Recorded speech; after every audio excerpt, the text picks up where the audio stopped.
வந்துட்டு நம்ம எத்தனை பேர் சமைக்கிறது எப்படியோ ஒன்று சமைச்சிடுவோம்.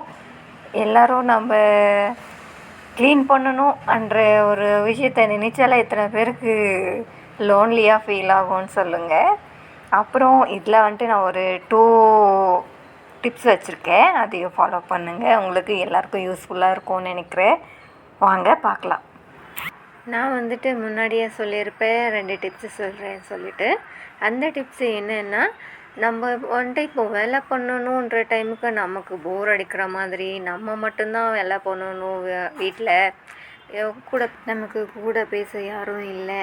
அந்த டைமில் நம்ம வந்துட்டு ஒரு சாங் ப்ளே பண்ணி விட்டுட்டு நம்ம வேலை பண்ணலாம். அப்போது வந்துட்டு நமக்கு போர் அடிக்காமல் இருக்கும். கொஞ்சம் நமக்கு வேலை பண்ணுறதும் தெரியாமல் இருக்கும், அந்த கஷ்டம் தெரியாமல் இருக்கும்.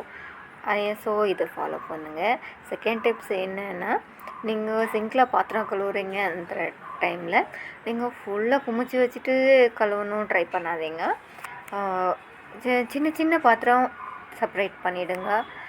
ப்ளஸ்ஸு நம்ம டீ காஃபி குடிக்கிற டம்ளரு, கப்பு அந்த மாதிரி டிவைட் பண்ணிவிடுங்க ரெண்டும். அந்த மாதிரி டிவைட் பண்ணிவிட்டு நீங்கள் பாத்திரம் கழுவுறும் போது உங்களுக்கு ஈஸியாக இருக்கும். செகண்ட் டிப்பு இது ஃபாலோ பண்ணி பாருங்கள் எப்படி இருந்துச்சு சொல்லிவிட்டு. ஸோ இந்த டிப்ஸ் ரெண்டுமே உங்களுக்கு நல்லா இருந்திருக்கும், யூஸ்ஃபுல்லாக இருந்திருக்கும்னு நினைக்கிறேன். ஸோ எல்லோரும் ட்ரை பண்ணி பார்த்துட்டு எப்படி இருந்துச்சுன்னு எனக்கு கமெண்ட் பண்ணுங்கள். தேங்க்யூ ஃபார் வாட்சிங். எல்லோரும் பார்த்துட்டு என்ஜாய் பண்ணி கமெண்டில் எனக்கு எப்படி இருந்துச்சுன்னு சொல்லுங்கள். என்னோடய சேனலுக்கு சப்ஸ்கிரைப் பண்ணுங்கள், லைக் பண்ணுங்கள், ஷேர் பண்ணுங்கள்.